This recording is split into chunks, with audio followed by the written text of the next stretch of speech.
Yes guys, welcome back today to another video. Welcome to the GBFC office and welcome back to another episode of 6 Things We Learned from Burnley 2, Chelsea 4. What an incredible week it's been. What an incredible game it was. And we're going to start straight out the gate by just saying I'm wearing one of my friend's t-shirts today. If you don't know who this man is right here, I know it's like printed on a t-shirt and it's not like a caricature. What's the word for it? I don't know. It's just a drawing of my friend Jan's face. So I thought for box number 1 to kind of tie everything in, me wearing one of my mate's t-shirts who you guys might know about, link in the description, and the other one to talk about the togetherness, the unity, the friendships, the passion that comes when Chelsea score a goal. Check this out.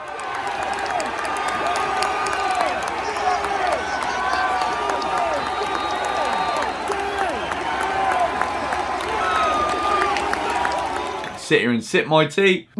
No, I'm not, it's bloody hot. Every single time Chelsea score a goal, it's kind of as if you couldn't tell if you hadn't watched it who it was who scored it, because the look on everybody's face and the way that everybody celebrates together, you couldn't tell who it was who actually scored. And that is absolutely beautiful. I know that I've had a bit of stick because I put the clip up on Twitter, it's got a couple of 100,000 views or whatever, and people are saying, oh, every club said, oh, shut up. Just Chelsea are good, all right? And we're just going to lap it up for probably a while because Frank Lampard isn't going anywhere. These players aren't retiring anytime soon unless, God forbid, the worst injuries happen. Touch wood, it's not going to happen. These players are going to be with us for a long time, and the unity, the passion that they're showing on the pitch, it's electric. It's infectious in a way, because I was coming home from the game yesterday and I've done quite a few away days. I've driven long hours for quite a few away days multiple times, and there wasn't a day where I've had the songs ringing in my ears as much as I did yesterday. And I think that all of this positive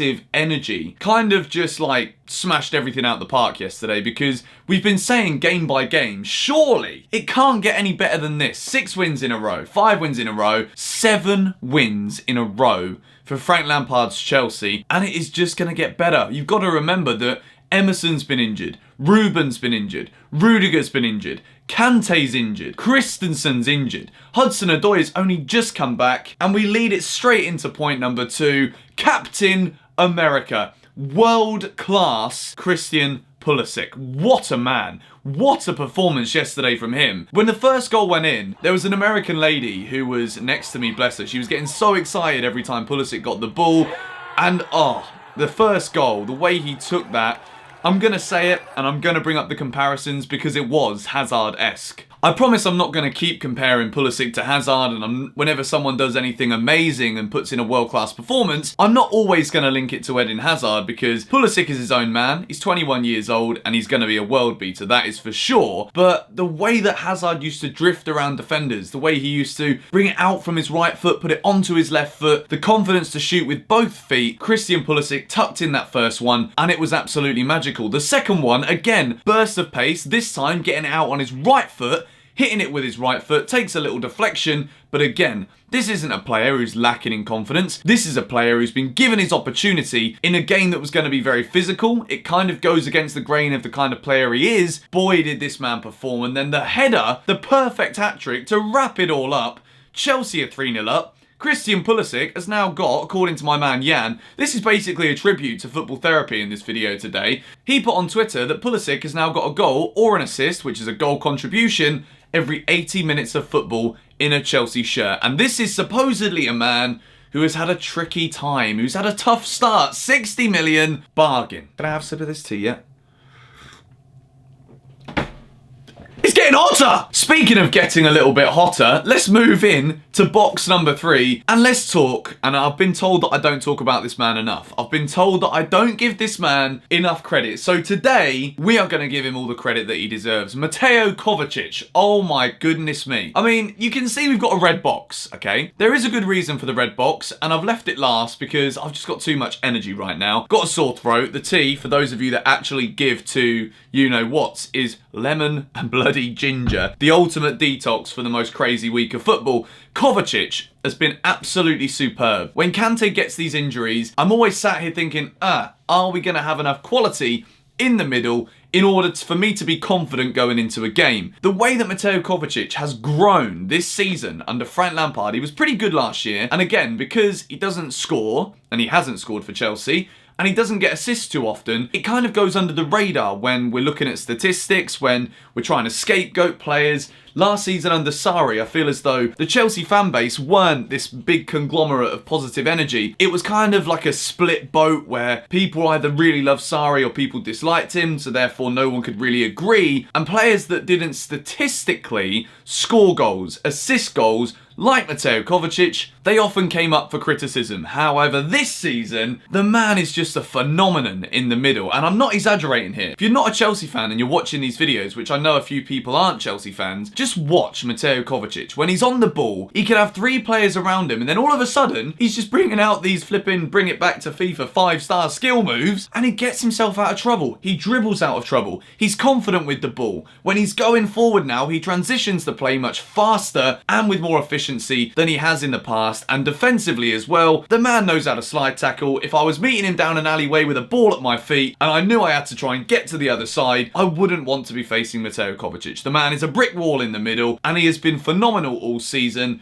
And considering N'Golo Kante has been so important for pretty much every team he's played for in his professional career, to have Kante out but have someone this good in Mateo Kovacic come in, 40 million, we could be looking at the Premier League table and then at all of the awards and all the discussions at the end of the season at one of the bargain signings in the Premier League. Yuri Tielemans for Leicester cost 40 million. He's been phenomenal. So has Kovacic for Chelsea. The stats in terms of goals and assists might not show that, but boy can this kid play. So moving into point number 4. I'm absolutely loving recording this video today, honestly. Isn't this just like the best time ever to be a Chelsea fan? It's also beautiful weather outside, and I've been helping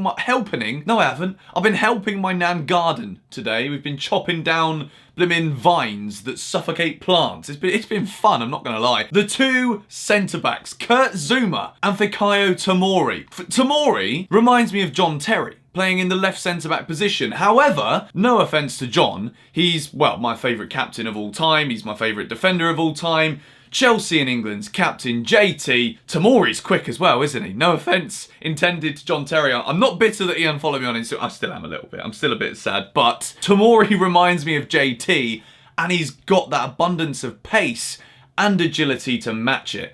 Tomori, he looks like a centre-back who's been playing professional football for 20 years. He's so assured on the ball. And Kurt Zouma, his defensive partner, who I had to put these 2 together because there's so much I want to talk about and I kind of needed to just go, no. Yeah, that's better. I kind of needed to put them together because Zouma was just a mountain at the back yesterday. It's also his birthday today, and I dug out this old screenshot of Zouma beating me on FIFA in 2016, I think it was. So, happy birthday to Kurt Zouma. His middle name is Happy. I'm very happy with his performance. He was absolutely brilliant for Chelsea at the back yesterday. And I genuinely feel now that Rudiger and Christensen might struggle to get back into this team. And, you know, it's not their fault they got injured. I think that Rudiger has been well known as Chelsea's best centre-back since he signed for the club. Christensen has also come into his own, and I think that Christensen's very much a confidence player. He's a player who likes to feed off of the energy in the dressing room, from what I understand of him. And I think right now, this would be a great time for Christensen to be in this Chelsea team. But how do we drop Zouma and Tomori when they're putting in such quality performances every week, every game at the moment? These 2 are looking more sturdy together. They're looking, well, as you can see on the screen, speed, agility and strength. That is what these 3 epitomise, and I'm delighted with their performance again yesterday at the back for Chelsea against a very physical team, a team that liked to get balls into the box. In the first half in particular, Burnley had some chances that they probably should have scored, but on the whole, I felt confident with the 2 centre-backs. I really did. So moving into point number 5, and this could have been a multitude of people. It could have been, I was unsure basically as to who I wanted this to be. But I've not spoken about him that much in recent games. He had a very, very fiery start to the season in terms of he was in every flipping 6 Things We Learnt video as a green box. Mason Mount. As you can see, we've got the little energy symbol. We've made it Chelsea blue in the middle. And I've put the words versatile and developing as the text in the box with Mason Mount. Yesterday, he didn't score a goal. He got the assist for Christian Pulisic's header to complete his hat-trick. He was on set pieces as well, which again, I think that is absolutely genius. As much as Willian was brilliant again yesterday, by the way, got himself a goal as well. But Mason Mount, what I really like about Mason is he's not the biggest player in terms of like giant, blooming, bulging biceps and triceps that get players off the ball. He's not the strongest, but what he does have is a very intelligent footballing mind. Even from the smallest things, like when he's in a little bit of a sticky predicament, he's got 2 players on him, he's on the touchline. How does he get the ball back to Azpilicueta or Kovacic, who's come in to try and receive it? He just dinks it over the top, doesn't he? He just does this little flip over. And I know it sounds really pathetic and small, but it's these little things which are now enabled Chelsea to keep possession. And when he gets into a sticky position, it's not, oh, let's try and get a deflection and hope it goes out for a throw-in and then maybe we get the ball back in 30 seconds. It's how do I keep the ball right now? How do I turn? How do I get out of this sticky situation? I can't say the word sticky. What a weird thing to do. And his distribution is very smart. It's always with the intention to keep the ball, but go forward. And Mason Mount is very quick. You can see him yesterday when he turns and he does get out of trouble. He loves to run at the defenders. And what I really liked yesterday was the combination, the connection between him and Callum Hudson-Odoi. When Hudson-Odoi came off the bench for Willian, who Willian put in a very good shift, we will mention the penalty. It wasn't a penalty, but I also think it was harsh that it was a yellow card. Sean Dyche came out and basically blasphemised, if that's even actually a word, blasphemised, blasphemy, whatever. I don't care. I'm just feeling good. I'm in a good mood. Hudson-Odoi goes down under minimal contact, but contact nonetheless. Yeah, whatever. Mason Mount connecting with Hudson-Odoi. That was brilliant to see, and again, developing. It's a progressive word. It's a word that isn't developed. We're talking about young players that are just getting better and better and better week on week. Chelsea scored 4 away from home again. We scored 5 at Wolves, 4 at Southampton, 3 at Norwich, 4 now at Burnley. But we must move in to point number 6, and I couldn't run away from it.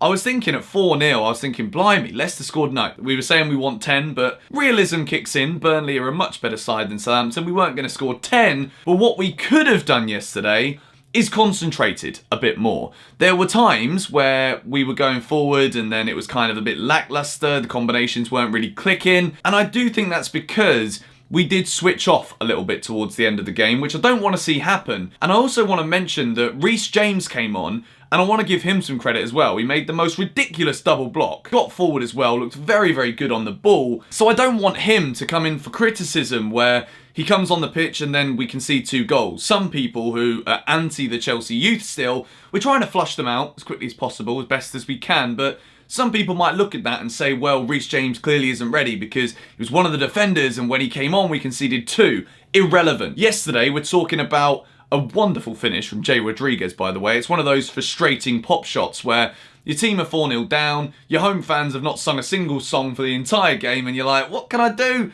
Just hit one and hope that it goes in the back of the net. It was a great goal. Take nothing away from Jay Rodriguez. Kepa maybe, no, just a good goal. We're just going to stick with that. The second one, Burnley started to attack more because they just scored a goal, and all of a sudden, it's as if Chelsea had switched off a little bit in the middle of the park and we were giving the ball away slightly more sloppy. I don't think the Olivier Giroud substitution worked that well. I don't think the players were feeding off of him as close as he would have needed them to be. We gave away possession a little bit like that. The second goal was a deflection again, not much you could do about it. And then again, Burnley got a corner and, you know, if they scored from that, we're talking hypothetical things here, but we were giving away a lot of opportunities at the end of the game, and it was exactly the same against Wolves. When the game was won, we kind of switched off. We weren't playing to the same intensity that we had been for the entire match. And I bring it back to Leicester against Southampton. Leicester scored 9 against Southampton on Friday night. The one thing that, and the reason they got 9 goals was, yes, Southampton had 10 men, but they were relentless with the game plan and they never switched off. And I will bring it back to an element of understanding that we'd been to Ajax on Wednesday night. We were playing a very intense game yesterday against Burnley. Sometimes you do switch off in those situations because you're tired. We've won the game. We knew we'd won the game, but I have to bring it up as a red because if we can concentrate, not only is our goal difference going to skyrocket, but sometimes we're not going to have a 4-goal cushion. Sometimes it might be a 2-goal cushion or a 3-goal cushion, which makes things even more nervy in the stands. Let's just put it that way. So as long as we can focus on that, and if we are winning games, I want to see us just go for more, as opposed to kind of slowing it down a little bit, Chelsea will be absolutely fine, and, you know, I try to keep these videos as realistic as possible. I don't just want to sit here saying the same things week in, week out. So I did have to end it on a red box, but 7 wins out of 7. Frank Lampard's Chelsea. This is phenomenal. We really are a top-class team. And right now, I'm going to make a statement to end this video here. As long as we don't drop these performances, which I keep saying it, I think we're only going to get better. I really do. Top 4, maybe we could start looking, I don't know. Anyway, it's the end of the video. Tea is now drinkable. That is grand. Burnley 2, Chelsea 4. The tea was great, and I just want to say something. A massive thank you to all of you guys for all of the support. I know I say this like all the time, but I feel as though since I started making these videos, in a weird way, it's made me even more of a Chelsea fan than I ever have been before. Even when I've been travelling the world, my first thought whenever Chelsea are playing is I need to be at a screen, or I need to flip in, find some data to watch this game. Been travelling for like 3 of the last 5 years, which has made it harder to be like home and away in Europe and everything. Since I started making these videos, I've been following Chelsea even more than I ever have been, and I genuinely don't feel as though there's ever been a moment in my 25 years where I have felt so good about everything to do with our club. Absolutely everything. Even the negatives, we flip them into positives. The energy is just unbelievable. The atmosphere is phenomenal. Shout out to Jody Morris. Shout out to Joe Edwards. Shout out to Frank Lampard and Roman Abramovich. Thank you. And a massive thank you to all of you lot as well. If you're not subscribed to the George Benson Football channel, over 50% of people that watch the videos are not. I know I spew that line out every single flipping video, but, you know, man's got to do what a man's got to do. Subscribe to the channel, hit the bell notifications. I upload new videos at least once every single day. Got a new Chelsea podcast as well now. Links to the Spotify and iTunes links to that in the description. We posted it on YouTube yesterday morning. Probably won't post it on YouTube every time unless we've like made a little cool setup with it and made it into a little production, but expect at least one a week over on Spotify and iTunes. Link down below. Been sharing a load of clips on Twitter and Instagram as well, so if you don't follow me on those, it's just at Mr. George Benson. Very, very simple. And TikTok.